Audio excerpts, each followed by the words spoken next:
Arrêtez de perdre votre temps sur Ibis Pinterest. Si vous passez des heures à colorier un line art ou à zoomer à l'infini pour combler des petits pixels blancs, vous n'utilisez pas l'application à son plein potentiel. Aujourd'hui, on ne va pas parler des fonctions basiques.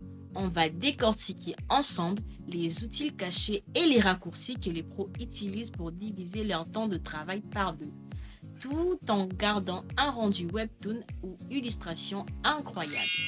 Je vous montre tout en direct pendant que je dessine. Et restez bien jusqu'à la fin car le filtre magique qu'on va appliquer va totalement transformer vos illustrations.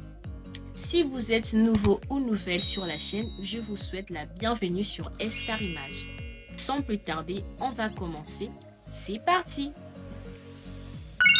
On commence par la base, l'inspiration. Mon premier réflexe, c'est de scroller sur Pinterest pour trouver des moods et des palettes inspirantes. Mais au lieu de faire des allers-retours fatigants entre les applications ou de coller une image moche sur un calque qui va me gêner, j'utilise la fenêtre de référence. Vous l'activez dans le paramètre de calque et boum, votre modèle Pinterest ou votre nuancier reste dans un coin de l'écran sans jamais toucher à vos calques professionnels. C'est parfait pour l'esquisse. Et petite astuce bonus pour les storyboards. Si vous voulez changer la couleur de votre croquis pour faire votre line art par-dessus, activez les verrou alpha. Il bloque les pixels transparents. Vous passez un coup de bleu ou un coup de rouge et votre croquis change de couleur instantanément sans déborder. Ça sera tellement plus propre pour vous de tracer la suite.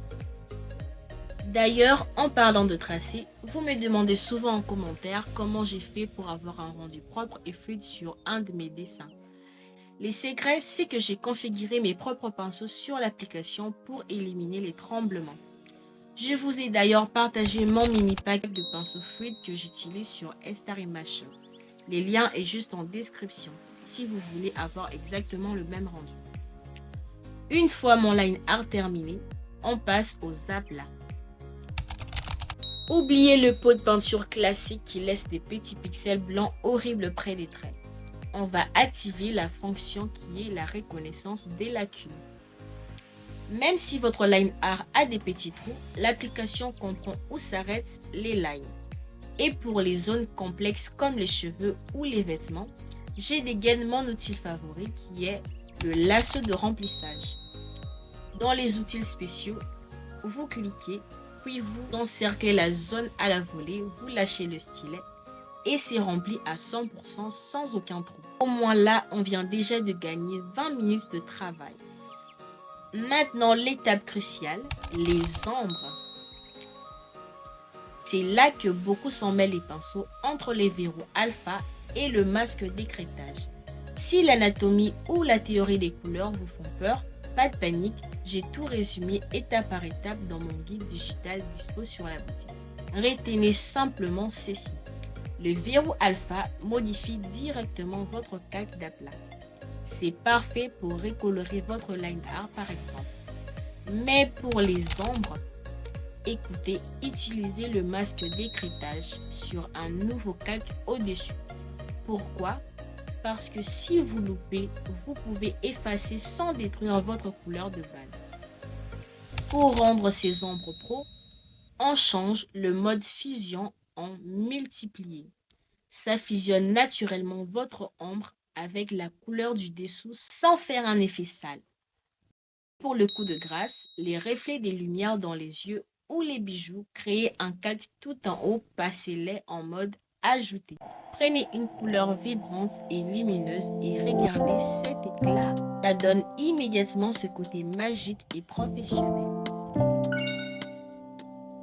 On arrive en finition et voici les hacks ultimes pour donner de la profondeur. Au lieu de passer la goutte de flou manuellement pendant des heures sur l'arrière-plan, allez directement dans le menu Réglages FX et choisissez le flou de rouge ou les flous gaussiers. En un seul curseur, vous floutez tout l'arrière-plan ou certains éléments des premiers plans. Ça crée une vraie focale de caméra de cinéma et ça fait ressortir votre personnage instantanément. Et voilà les résultats finaux. combinant ces outils, les dessins est non seulement plus dynamique, mais j'ai divisé mon temps de création par deux. Dites-moi en commentaire quelle astuce vous fait gagner le plus de temps au quotidien.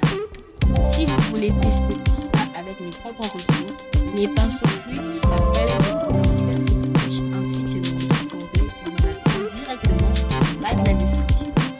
D'ailleurs, si vous voulez aller encore plus loin, sachez qu'Inusbank vient de sortir une nouvelle mise à jour majeure avec des fonctionnalités complètement folles. Je vous prépare une vidéo exclusive pour tout décrypter très bientôt. Alors, abonnez-vous et activez la cloche pour ne pas rater ça. Merci d'être de plus en plus nombreux car on a passé la barre de 1000 abonnés. On se dit à la prochaine sur Star Image. Ciao!